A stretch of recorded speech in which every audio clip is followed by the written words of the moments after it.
I'm using a different type of sharing that we haven't always been using.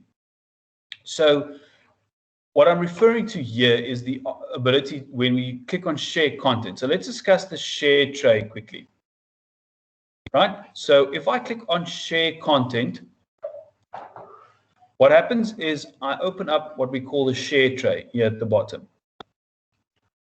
Right? Our share tray has a number of different options. We can share our desktop, which is what a lot of us are doing. We can share a window, we can share the whiteboard, we can share PowerPoint. These are the different options for sharing that we can use here. Now, with Microsoft Whiteboard, in our instance, we've been struggling to get it to function correctly because of some of the accounts that we are using. It's blocking it a little bit, but I know other people are using it quite successfully, and I know there are some tutors that actually use Microsoft Whiteboard. So you're welcome to have a look at how that works and play around with it. But what we're going to focus on specifically is just these two options, desktop sharing and window sharing. Now, just with regards to PowerPoint, what's quite nice about PowerPoint, I'm going to show you how this works so that you know how it works.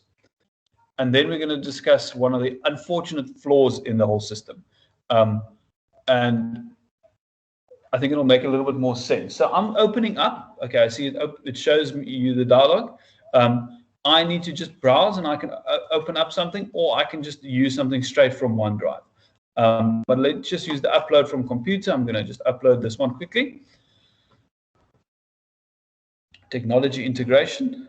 So we're just going to say replace, because it actually has already been uploaded.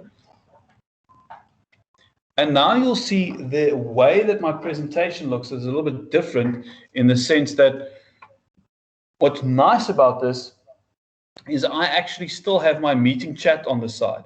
I still have my participants on the side. I can still see all of these things, everything that I need to be able to access, but all that the attendees see is whatever is in this red block. Can you see that red block? So they only see that. That is the presentation that they receive, which is a very nice way of maximizing the screen on their side, maximizing use of the screen. So there's no start menu, there's nothing else that's involved there. And you've got your navigation at the bottom, so you can quickly jump from slide 1 to slide 5, and then back to slide 3, and back to slide 7. So this is quite nice, and if you've got notes, you're going to see the notes to remember what you need to talk about. The problem with this is there are two flaws with this mode of doing it. The first one is there's no animation on the PowerPoint whatsoever. So in other words, if this were to be a block that comes in there, and this block were to fall down there, and these one by one, animation is taken out of the equation. So it's only one static slide that moves, and you go to the next slide, which is a bit of a problem when we want to present like this.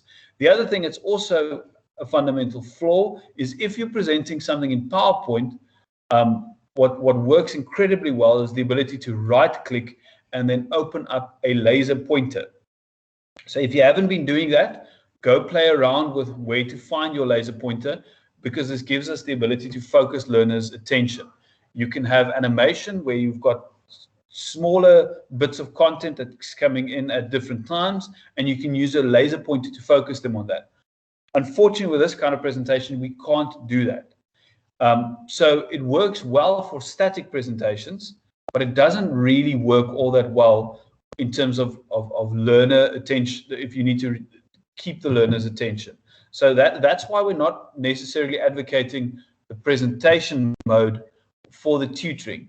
But it's just something that people have been asking about. How does this whole presentation mode thing work? Just so that you are aware of how it actually works.